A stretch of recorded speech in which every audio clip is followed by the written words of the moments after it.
दर्यापूर शहरातील civil line परिसरात एका 27 वर्षीय युवकाने आपल्या राहत्या घरात गळफास घेऊन आत्महत्या केल्याची धक्कादायक घटना काल शुक्रवारी दुपारी 4 वाजेच्या सुमारास घडली आहे। या घटनेमुळे परिसरात एकच खळबळ उडाली आहे।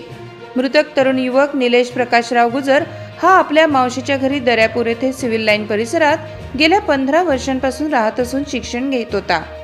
2 दिवसांपूर्वी त्याने पोलीस भरती सुद्धा दिली आहे। काल शुक्रवारी घरातील सर्व सदस्य हे शेगाव येथे दर्शनासाठी गेल्यानंतर निलेशने आपल्या प्रेयसीला व्हिडिओ कॉल केला।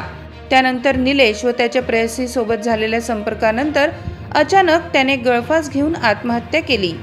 निलेशची प्रेयसी ही त्याला वारंवार पैशांची मागणी करत होती व मानसिक त्रास देत होती।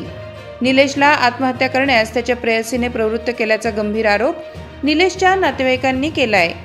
या संदर्भात निलेशच्या प्रेयसीवर व तिच्या कुटुंबियांवर गुन्हा दाखल करावा यासाठी निलेशच्या नातेवाईकांनी दर्यापूर पोलीस स्टेशन येथे शनिवारी धडक दिली। सदर गुन्हा रजिस्टर होणार नाही तोपर्यंत आम्ही पोलीस स्टेशनमधून जाणार नाही अशी ठाम भूमिका मयताच्या नातेवाईकांनी घेतली होती। त्यामुळे आता या गंभीर घटनेत दर्यापूर पोलीस काय कारवाई करणार हे पाहणे महत्त्वाचे ठरणार आहे। माझा भाऊ चिरंजीव निलेश प्रकाशराव गुजर राहणार सिव्हिल लाईन याचा काल आकस्मिक मृत्यू झाला व त्या मृत्यूस कोण कारणीभूत आहे याची शहानिशा करावी अशी मी पोलीस प्रशासनास विनंती करतो आणि संबंधित मृत्यूस हे त्याची प्रेयसी ही जबाबदार असून व त्याला मृत्यूस परावृत्त करण्यासाठी तिच्या कुटुंबियांनी व त्या मुलीने त्याचा छळ केला आणि आर्थिकही त्याच्याकडून मागणी करत गेले।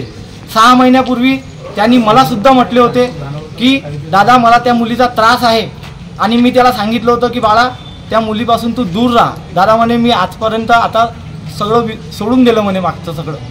तर आता काल हे जी गोष्ट घडली ही आमच्या पूर्ण परिवारास एकदम धक्कादायक गोष्ट घडलेली आहे। तरी न्यायपालिकेने आम्हाला न्याय मिळवून द्यावा हीच विनंती करतो।